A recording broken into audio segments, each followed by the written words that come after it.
powered by the Inside the Birds podcast. Now, live from inside the Matt Black Kia Studios, it's Football at 4. Football at 4 is powered by the Inside the Birds podcast. And, of course, you can check the guys out on all their social media platforms. Eagles getting ready for the divisional round. Practice today. Who will they play? Well, that we don't know, but we do have some updates on all the injured birds practicing during this bye week. Some light workouts today. Who was on the field? Who was not? We'll get the latest on all the injury updates, some all-pros and more with Adam Caplan from InsideTheBirds.com and the Inside the Birds podcast. And, of course, the guys are breaking down everything Eagles. And, obviously, we won't know until maybe Tuesday who the Eagles play, because that Monday night game could be who they end up playing if the two low seeds lose this weekend. So we'll find out possibly Tuesday who the Eagles will play. Adam, what's going on? Yeah, Mike, we would actually, we'd find, late Monday night. Yeah, technically Tuesday if it goes, obviously, in overtime or something. So, yeah, look, it's interesting. In the history of our Inside the Bird show, we haven't talked playoffs a lot. We started in 2018. The Eagles were a playoff team in 2018. That was a double doink game. Then they played Seattle, and that's when Wentz got hurt. He got cheap shotted by Clowney, right? And then 2020 was a disaster. 21 they got in but lost. They got handled at Tampa. And now they've got a number one seed in a bye. It's amazing how things happen. Sure is. So let's look at some of the things. I know that some injuries. Let's start on the injury front because that's the big story here. Lane Johnson apparently told Pat McAfee that he is playing in the game. We know that he's going to try to play, but where is he with that adductor tear that he has? So what he did is he worked on the side Thursday, Mike, with the trainers, and then today, Friday. Now, again, these are very light practices. No, they're not game planning. They're going through certain things. Again, they don't know who they're playing yet. And we've got some great notes for our listeners on our pod. I talked to Paul Gunther, the former Raiders defense coordinator, this week, and he gave me some great information in terms of how teams handle bye weeks and stuff. And we're gonna put that on our show next week. And what you do coming out of the bye, and how do you game plan for specific opponents, some teams that you know and some teams that you don't know, meaning you didn't play this season. So as far as Lane Johnson, the question is not that he'd play. It's never really been in question. The question is how long will he last? No one can answer that. Lane can't answer that. The trainers can't answer that. We know he's going to have surgery once he's done playing, where the Eagles are done playing. Hopefully it's when the Eagles are done playing, whenever that is. And we know Jack Driscoll is starting for him. I got to tell you, it's kind of been a struggle for Driscoll, from what I'm told.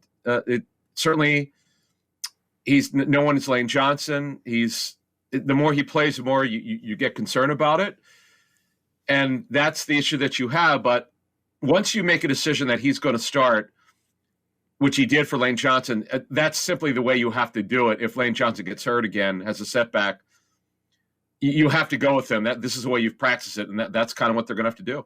Yeah, and obviously he is a big factor with this team. We all know the disparity in win-loss when Lane Johnson does not play. But Jalen Hurts with that right shoulder sprain, he is equally, if not more, important in his health. And, what Lane Johnson are we getting? Are we getting the guy we saw last week, or 2 weeks later are we going to see a guy much healthier than the one we saw last weekend? Well, with Lane Johnson, it's just all he could do is strengthening exercises for the adductor area, which is it's a muscle core injury. It's really more of the groin area. For those of us who've ever been stretched before, I get stretched a couple days a week for tennis, and I've had my adductors worked on. So I understand where it at. I don't know how he's going to pull this off, Mike. I don't even know. See, the funny thing is, I'm like thinking, okay, could you wear a strap? Like, what do you do? So we're going to look into this to find out what you could potentially do to be able to play through this injury. It's such a shame. It really is, because this is a Super Bowl roster. We did we love this show. I don't know, Mike, if you heard it yet. We did a very long show. Me, Mosher, and Andrew DeCecco. We did a show early this morning on our team awards. And if you just look at this roster, Mike, when Lane Johnson's healthy, tell me if there's a better roster in the National Football League. I don't think there is. No, I mean, and that's one of the reasons why they are where they are. They're one of the more complete teams in the league. And they had a quarterback playing at an MVP level. But if that quarterback's not playing at that level, are they good enough with the rest of the talent on this roster to compensate for that? I guess that's the big question. Right. And yesterday he didn't work. Now they're in pads, by the way. They're only practicing. They practice 2 days a week.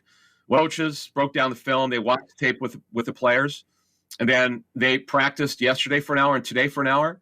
Hurts didn't throw yesterday. He threw today, and that's good. You know, he told the media how that, you know, what he's dealing with. He's sore and has pain. It's a legit right shoulder sprain. And he's got, as Mosher reported for us 3 weeks ago, whenever the heck that was, that there's also damage or an issue with his collarbone. So he just has to get through it, and that's kind of what they're dealing with here, Mike. If they get the Jalen Hurts that played against the Giants, is that a good enough version? That's a great question. That's a great question. I don't. Well, let's put it this way: can they win a Super Bowl? It's hard to imagine they could because they have to throw more. You're going to have to score in the playoffs. You're not going to hide the quarterback. The Eagles don't do that. It's a great question. He's got to be better. I mean, and now the hope is 2 weeks after the last time, and obviously it's not like he didn't get hit or thrown to the ground. The hope is that it's 2 weeks better. And now remember, that you're not by rules during the bye week. You can't practice over the weekend, so they'll get Saturday and Sunday off to rehab the shoulder. I don't know if they'll do anything Monday. Now again, we don't know when they'll play because remember they could play next Saturday. It's either next Saturday or Sunday that they would play. They couldn't play if they play Dallas or Tampa. That game would not be Saturday because they're playing Monday night. Right, exactly. But again, that's what it comes. That's my point here. It comes down to who they're playing and when they would be playing. If it's Dallas, yes, you wouldn't want to in the playoffs. You shouldn't be asking Dallas or Tampa Bay to play on a Saturday. That would not be fair. No. So although it's funny, they'll do that in the regular season, but they won't. They'll give teams a short week in the regular season, but they most likely would do it in the playoffs. It's funny. I was talking to my father, and they're playing Monday night. He said, well, that's not fair. They have a short week. I said, well, everybody plays Monday night during the course of the year. You're used to that, but you wouldn't go from Monday to Saturday. So I would imagine if it's Dallas or Tampa, they would have to be on Sunday. And if it's the Giants, I don't know which day is more high profile for I would imagine the Sunday is the higher profile day, and you would think you would want Philadelphia and New York on the high profile game, right? Yeah. Well, yeah, because the media market, yes. Although, listen, if the Bucs win, it's because of Brady. That's a team that becomes marquee. Without them, they're not marquee. And obviously, the Giants. I was talking to someone with the Giants today, and they fly to.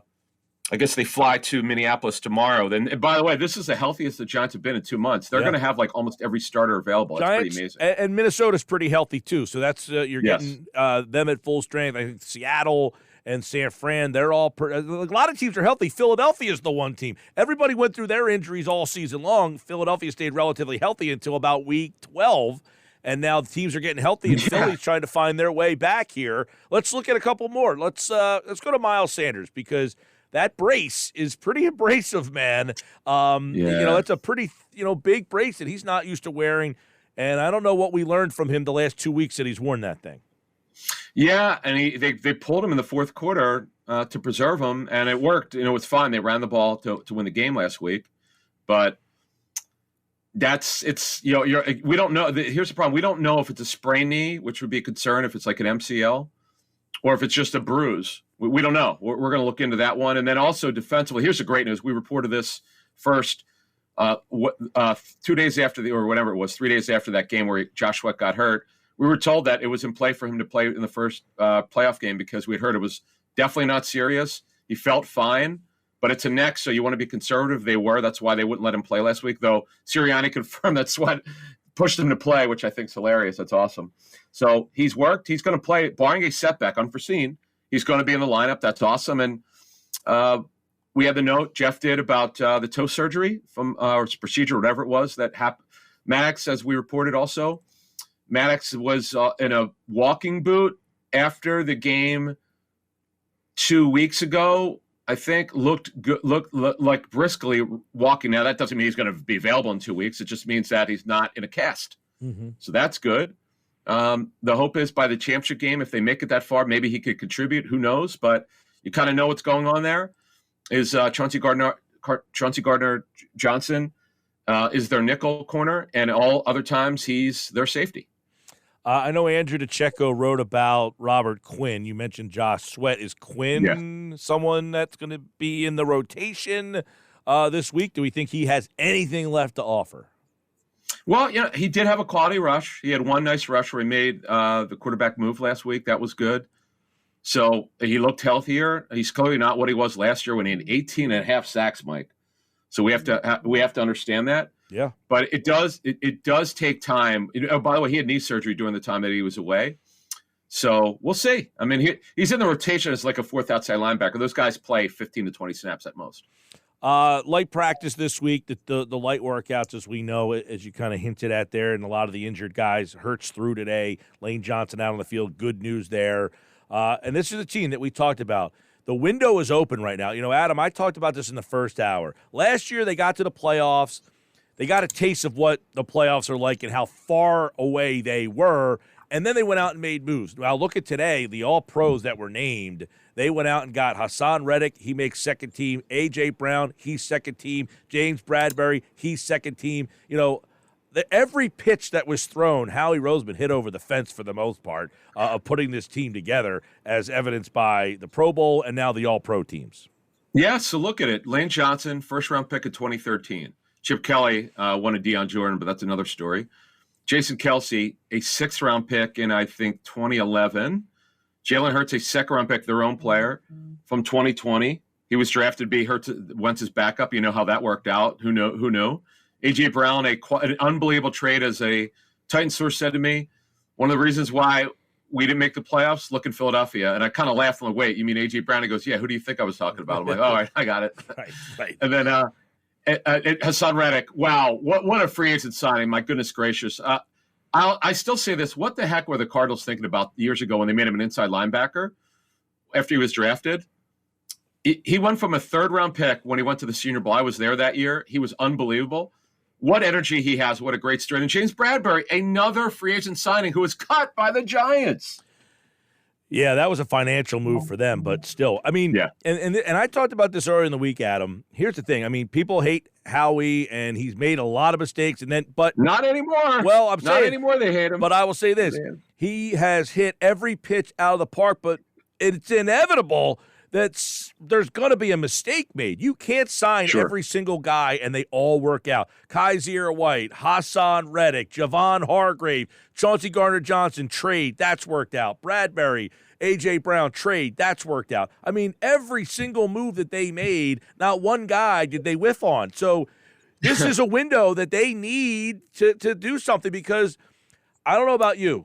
Chauncey Gardner-Johnson, are they going to bring him back? Bradbury, are they going to be able to afford to bring him back? Kaiser White would essentially be gone. Javon Hargrave, are they going to bring him back? You can't sign them all. Yeah, they have a minimum of 15 UFAs, which are unrestricted free agents. Yeah, it's kind of crazy if you go back. And then they have guys who like the 23 will be Slays last year of his deal. Do they extend him to lower his cap number? I mean, we're going to go through this. Later, once they're done the playoffs, we'll start on our offseason stuff. Yeah. And if we have time next week, we're going to address the contract stuff. We're not going to spend an hour on it. We'll spend maybe 15, 20 minutes on it. That's all that's needed. We did an hour and 20-minute show earlier this year. It was one of our most trafficked shows, and we appreciate all the comments on it. We're going to follow up on that, just update a couple things, but not much has changed. They haven't extended anyone since then, and they wanted to see how the season went. And, yeah, you're right, Mike. They've got a lot of decisions to make. So, yeah, the window could be narrowing only because you can't re-sign everyone. You're right. I just want to tell you, Adam, as you talk about the shows in the comments, I appeared on another show today, and in the comments section, at least 4 different commenters said, I love football at 4. Awesome. I love that. That's good. So there we that, go. Man. All right. Football at 4 in the books. Love you guys. We love you guys. Hey, listen, I said it's our version of mandatory Metallica. Football at 4 every day, 4 o'clock. And there's always something going on, always something to talk about. And you're right. Not to dive too deep into their offseason. This is more to point out how important this run is because of what's coming up at the end of this offseason. If they get knocked out early, you're going to be looking at a lot of free agents of what do we do with very key. And look, Isaac Seumalo, another free agent. Miles Sanders, another free agent. Yep. So they got to get the most out of this team right here Otherwise, we don't know what next year's going to look like. But you guys will obviously discuss that. Inside the Birds podcast is out. A good one today. Andrew, Adam, and Jeff. And, of course, Jeff will be back on Monday. We'll know. Actually, we might not know who the Eagles are playing on Monday's show. But Football at 4 will have it all for you right here on the Sports Bash. Thank you, Adam. All right, Mike. See ya.